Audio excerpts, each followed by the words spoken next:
उस लोग कहते थे धारा 370 समाप्त करेंगे तो जम्मू कश्मीर में आग लग जाएगी। धारा 370 डंके की चोट पर हम लोगों ने समाप्त कर दिया। किसी मां के लाल में हिम्मत नहीं है कि अब रिवाल्वर उठाकर किसी के सीने पर अपनी गोली चलाए। मैं आपसे पूछना चाहता हूं, क्या चाहते हैं आपकी धारा 370 जो समाप्त हुई वह बहाल हो जाए, या किसी के पास कलेजा नहीं है बहनों भाइयों के अब धारा 370 को यहां पर बहाल कर सके। जम्मू कश्मीर के बारे में सारी दुनिया में धारणा बदल चुकी है। अब जम्मू कश्मीर टेररिज्म स्पॉट के रूप में नहीं जाना जाता है, बल्कि यह टूरिज्म स्पॉट के रूप में जाना जाता है। जिस समय धारा 370 को हमारे प्रधानमंत्री ने समाप्त किया, उस लोग कहते थे धारा 370 समाप्त करेंगे तो जम्मू कश्मीर में आग लग जाएगी।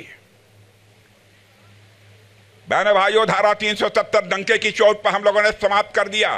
किसी मां के लाल में हिम्मत नहीं है कि अब रिवाल्वर उठाकर किसी के सीने पर अपनी गोली चलाए। लेकिन कांग्रेस पार्टी जिस नेशनल कॉन्फ्रेंस के साथ गठबंधन कर रखा है, उस नेशनल कॉन्फ्रेंस ने अपने चुनावी घोषणा पत्र में कहा है हम आएंगे तो जो धारा 370 समाप्त की गई है उसे हम बहाल कर देंगे। बहनों भाइयों, मैं आपसे पूछना चाहता हूं, क्या चाहते हैं आपकी धारा 370 जो समाप्त हुई वह बहाल हो जाए, या किसी के पास कलेजा नहीं है बहनों भाइयों के अब धारा 370 को यहां पर बहाल कर सके। आपने G20 का सम्मेलन देखा होगा। दुनिया के 20 देशों के बड़े बड़े दिग्गज देशों के प्रतिनिधि, राष्ट्रपति, प्रधानमंत्री दिल्ली में आए हुए थे।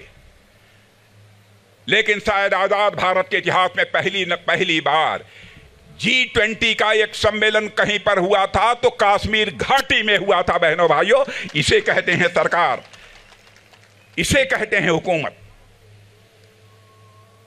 पहले जम्मू कश्मीर सारी दुनिया में लोग कहते थे ये टेररिज्म का स्पॉट है। बहनों भाइयों, अब जम्मू कश्मीर के बारे में सारी दुनिया में धारणा बदल चुकी है। अब जम्मू कश्मीर टेररिज्म स्पॉट के रूप में नहीं जाना जाता है, बल्कि यह टूरिज्म स्पॉट के रूप में जाना जाता है। आपने देखा होगा कि यहां पर किस तरीके से टूरिस्ट की संख्या तेजी के साथ बढ़ी है। जाकर देखना हो तो श्रीनगर में जाकर देखिए।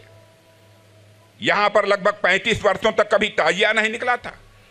रेल कनेक्टिविटी हो, रोड कनेक्टिविटी हो, इंफ्रास्ट्रक्चर हो, इन सब का कितनी तेजी के साथ विकास हुआ।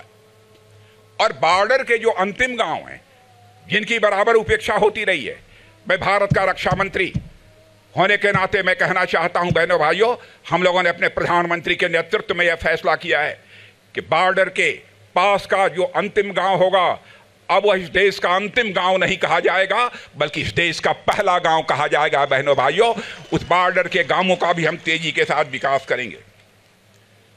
जम्मू कश्मीर जाने में पहले 12 से 14 घंटे लगते थे। राकेश ठाकुर से मैं पूछ रहा था अब कितने घंटे लगते हैं। इन्होंने कहा साहब अब जम्मू से कश्मीर जाना होता है तो हमको 4 साढ़े 4 घंटे लगते हैं। श्रेष्ठ उत्तराखंड पर खबरों से जुड़े रहने के लिए चैनल को सब्सक्राइब और लाइक करें, बेल आइकन दबाएं और देखते रहें श्रेष्ठ उत्तराखंड।